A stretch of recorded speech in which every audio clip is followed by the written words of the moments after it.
ആകാശവാണി വാർത്താ വീക്ഷണം. കായിക പ്രതിഭകളുടെ പോരാട്ട വീര്യത്തിന് സാക്ഷ്യം വഹിച്ച് പാരീസ് ഒളിമ്പിക്സിന് കൊടിയിറക്കം. തയ്യാറാക്കിയത് മാധ്യമപ്രവർത്തകനായ NP മുരളീകൃഷ്ണൻ. അവതരണം സുധിൻ സൈനുദ്ദീൻ.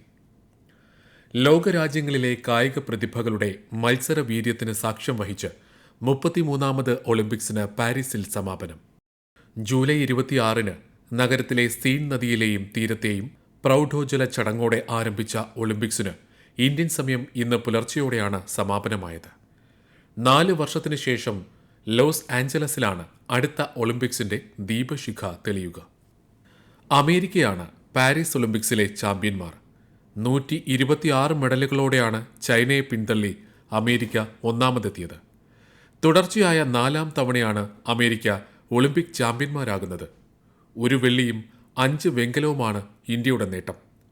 കഴിഞ്ഞ ടോക്കിയോ ഒളിമ്പിക്സിലെ സുവർണ നേട്ടം ആവർത്തിക്കാനായില്ലെങ്കിലും പല മത്സരങ്ങളിലും മികച്ച പോരാട്ട വീര്യം പുറത്തെടുത്താണ് ഇന്ത്യൻ കായിക സംഘം പാരീസ് വിട്ടത്. ലോസ് ആഞ്ചലസിൽ മെഡൽ നേട്ടം വർദ്ധിപ്പിക്കാനാകുമെന്ന ഉറച്ച പ്രതീക്ഷ നിലനിർത്തി നിരവധി ഭാവി താരങ്ങളെ സംഭാവന നൽകാനും ഈ ഒളിമ്പിക്സിലൂടെ ഇന്ത്യയ്ക്കായി. ഷൂട്ടിംഗിൽ ഇരട്ട വെങ്കലം നേടിയ മനു ഭാക്കർ മുതൽ hockey goal keeper PR Sreejesh വരെ ഇന്ത്യയുടെ അഭിമാനമായി മാറിയപ്പോൾ ഗുസ്തിയിൽ ഫൈനലിൽ പ്രവേശിച്ചിട്ടും ഭാരപരിശോധനയിൽ പരാജയപ്പെട്ട് അയോഗ്യയായ വിനേഷ് ഫോഗട്ട് രാജ്യത്തിന്റെ കണ്ണീരായി. ജാവലിൻ ത്രോ പുരുഷ വിഭാഗത്തിൽ കഴിഞ്ഞ ഒളിമ്പിക്സിൽ സുവർണ നേട്ടം സമ്മാനിച്ച നീരജ് ചോപ്ര ഇത്തവണ വെള്ളി മെഡൽ നേട്ടത്തോടെ രാജ്യത്തിന്റെ യശസ്സുയർത്തി. വനിതാ വിഭാഗം 10 മീറ്റർ എയർ പിസ്റ്റലിലും 10 മീറ്റർ എയർ പിസ്റ്റൽ മിക്സഡ് മത്സരത്തിൽ സരബ്ജോത് സിംഗിനൊപ്പവും വെങ്കല മെഡൽ നേട്ടം കൊയ്ത മനു ഭാക്കറാണ് ഇത്തവണ ഇന്ത്യൻ ഒളിമ്പിക് സംഘത്തിലെ ഏറ്റവും ശ്രദ്ധേയ താരം. പാരീസിൽ ഇന്ത്യയുടെ ആദ്യത്തെ മെഡലും മനു ഭാക്കറിലൂടെയായിരുന്നു. മനു ഭാക്കറിന് 3ാമതൊരു മെഡൽ കയ്യെത്തും ദൂരത്ത് നഷ്ടമാകുന്നതിനും പാരീസ് സാക്ഷ്യം വഹിച്ചു. 50 മീറ്റർ റൈഫിൾ 3 പൊസിഷൻ ഇനത്തിൽ സ്വപ്നിൽ കുശാലിലൂടെയും പുരുഷ വിഭാഗം 57 കിലോഗ്രാം ഫ്രീ സ്റ്റൈൽ ഗുസ്തിയിൽ അമൻ സെഹ്റാവത്തിലൂടെയും പുരുഷ ഹോക്കിയിലൂടെയും ഇന്ത്യ വെങ്കല മെഡലുകൾ സ്വന്തമാക്കി. സ്പെയിനിനെ കീഴടക്കിയായിരുന്നു ഇന്ത്യൻ ഹോക്കി ടീം തുടർച്ചയായ 2ാം ഒളിമ്പിക്സിലും വെങ്കലം നേടിയത്. അമൻ സെഹ്റാവത്താണ് ഇന്ത്യയുടെ അവസാന മെഡൽ നേടിയത്. ഒളിമ്പിക് മെഡൽ നേടുന്ന ഇന്ത്യയുടെ ഏറ്റവും പ്രായം കുറഞ്ഞ താരമെന്ന നിലയിലാണ് അമൻ സെഹ്റാവത്ത് ശ്രദ്ധേയനായത്.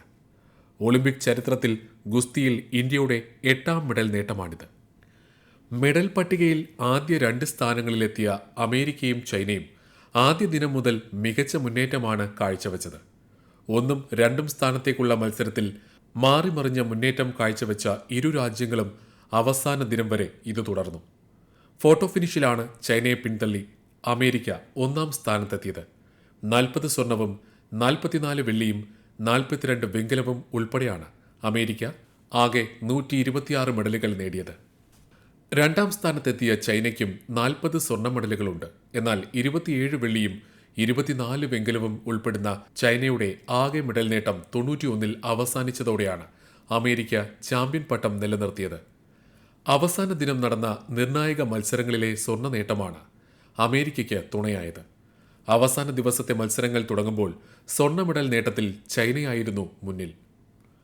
ചൈനയ്ക്ക് പിന്നിൽ 39 സ്വർണവുമായി അമേരിക്ക ഒളിമ്പിക് മെഡൽ നേട്ടം അവസാനിപ്പിക്കുമെന്ന് ഏറെക്കുറെ ഉറപ്പിച്ചിരുന്ന വേളയിലാണ് വനിതാ ബാസ്കറ്റ്ബോൾ ടീം അനിവാര്യമായിരുന്ന സ്വർണ്ണ മെഡൽ കരസ്ഥമാക്കി അമേരിക്കയെ മെഡൽ പട്ടികയിൽ 1ാം സ്ഥാനത്തെത്തിച്ചത്. ബാസ്കറ്റ്ബോൾ ഫൈനലിൽ ഫ്രാൻസിനെയാണ് അമേരിക്ക തോൽപ്പിച്ചത്. ഈ ഒളിമ്പിക്സിലെ അവസാന മത്സരമായിരുന്നു ഇത്. ഇതോടെ കപ്പിനും ചുണ്ടിനുമിടയിൽ ഒളിമ്പിക് ചാമ്പ്യൻ പട്ടം ചൈനയ്ക്ക് നഷ്ടമായി. 2008-ൽ സ്വന്തം നാട്ടിൽ നടന്ന ബീജിംഗ് ഒളിമ്പിക്സിലാണ് അവസാനമായി ചൈന കിരീടം നേടിയത്. അന്ന് അമേരിക്കയായിരുന്നു പട്ടികയിൽ 2ാം സ്ഥാനത്ത്. പിന്നീട് തുടർച്ചയായ 4 വർഷം അമേരിക്ക ചാമ്പ്യൻ പട്ടം നിലനിർത്തി. പാരീസിൽ അത്ലറ്റിക്സിലും നീന്തലിലുമാണ് അമേരിക്ക സ്വർണ്ണ മെഡലുകൾ വാരിക്കൂട്ടിയത്. ഡൈവിംഗ്, ഷൂട്ടിംഗ്, ടേബിൾ ടെന്നീസ്, ഭാരോദ്വഹനം എന്നിവയിൽ നിന്നാണ് ചൈനയ്ക്ക് ഭൂരിഭാഗം സ്വർണ്ണ മെഡലുകളും ലഭിച്ചത്. മെഡൽ പട്ടികയിൽ 20 സ്വർണവും 12 വെള്ളിയും 13 വെങ്കലവുമായി ജപ്പാൻ 3ാം സ്ഥാനത്തെത്തി. 1 വെള്ളിയും 5 വെങ്കലവുമായി 71ാമതാണ് ഇന്ത്യയുടെ സ്ഥാനം. കഴിഞ്ഞ തവണ ടോക്കിയോയിൽ സ്വർണം ഉൾപ്പെടെ 7 മെഡലുകൾ ഇന്ത്യക്കുണ്ടായിരുന്നു. നീന്തലിൽ 4 സ്വർണം നേടി ഫ്രഞ്ച് താരം ലിയോൺ മർച്ചന്റ് ഈ ഒളിമ്പിക്സിലെ ഏറ്റവും ശ്രദ്ധേയ താരങ്ങളിൽ ഒരാളായി. ഒളിമ്പിക്സിലെ ഗ്ലാമർ ഇനങ്ങളായ 100 മീറ്റർ ഹീറ്റ്സിൽ അമേരിക്കയുടെ നോവ ലയേഴ്സ്, വനിതകളിൽ സെന്റ് ലൂസിയയുടെ ജെ ആൽഫ്രഡ്, 200 മീറ്ററിൽ ബോട്സ്വാനയുടെ എൽ ടെബോഗോ, വനിതാ വിഭാഗത്തിൽ അമേരിക്കയുടെ ഗബ്രിയേലെ തോമസ് എന്നിവർ സുവർണ താരങ്ങളായി. ഈ ഒളിമ്പിക്സിൽ ഗബ്രിയേലയുടെ ആകെ സ്വർണ്ണ നേട്ടം 3 400 മീറ്റർ ഹർഡിൽസിൽ ലോക റെക്കോർഡോടെ സ്വർണം നേടിയ അമേരിക്കയുടെ സിഡ്നി മക്ലോഗ്ലിൻ ലെബോണാണ് പാരീസ് ഒളിമ്പിക്സിന്റെ മറ്റൊരു സുവർണ താരം. കലാകായിക സാങ്കേതിക പ്രകടനങ്ങളുടെ ഒത്തുചേരലിന്റെ ആഘോഷങ്ങളോടെയായിരുന്നു ലോക കായികമേളയ്ക്ക് സമാപനം കുറിച്ചത്. ചരിത്ര പ്രസിദ്ധമായ സ്റ്റേഡ് ദെ ഫ്രാൻസിലായിരുന്നു സമാപന ചടങ്ങുകൾ നടന്നത്. 1998 ഫുട്ബോൾ ലോകകപ്പിൽ ഫ്രാൻസ് കിരീടം ചൂടിയത് ഈ ഗ്രൗണ്ടിലാണ്. 80,000-ഓളം കാണികളാണ് സമാപന ചടങ്ങിന് സ്റ്റേഡിയത്തിലെത്തിയത്. ഫ്രഞ്ച് പ്രസിഡന്റ് ഇമ്മാനുവൽ മക്രോയും ചടങ്ങിൽ പങ്കെടുത്തു. ഒളിമ്പിക്സിൽ പങ്കെടുത്ത എല്ലാ രാജ്യങ്ങളുടെയും താരങ്ങൾ അണിനിരന്ന മാർച്ച് പാസ്റ്റ് ലോക കായികമേളയുടെ പ്രൗഢി വിളിച്ചോതുന്നതായി. ഈ ഒളിമ്പിക്സോടെ വിരമിച്ച ഹോക്കി ടീമിന്റെ ഗോൾ കീപ്പർ PR ശ്രീജേഷും ഷൂട്ടിംഗ് താരം മനു ഭാക്കറുമാണ് ഇന്ത്യയ്ക്കായി ദേശീയ പതാക ഏന്തിയത്. ലോക ഭൂപടത്തിന്റെ മാതൃകയിൽ തീർത്ത സ്റ്റേഡിയത്തിൽ പറന്നിറങ്ങിയ ഹോളിവുഡ് താരം ടോം ക്രൂസ് സമാപന ചടങ്ങിൽ ആവേശമായി. തന്റെ പ്രശസ്തമായ ആക്ഷൻ സീക്വൻസുകൾ അനുകരിച്ച് ക്രൂസ് സ്റ്റേഡിയത്തിലെ പ്രേക്ഷകരെ അമ്പരപ്പിച്ചു.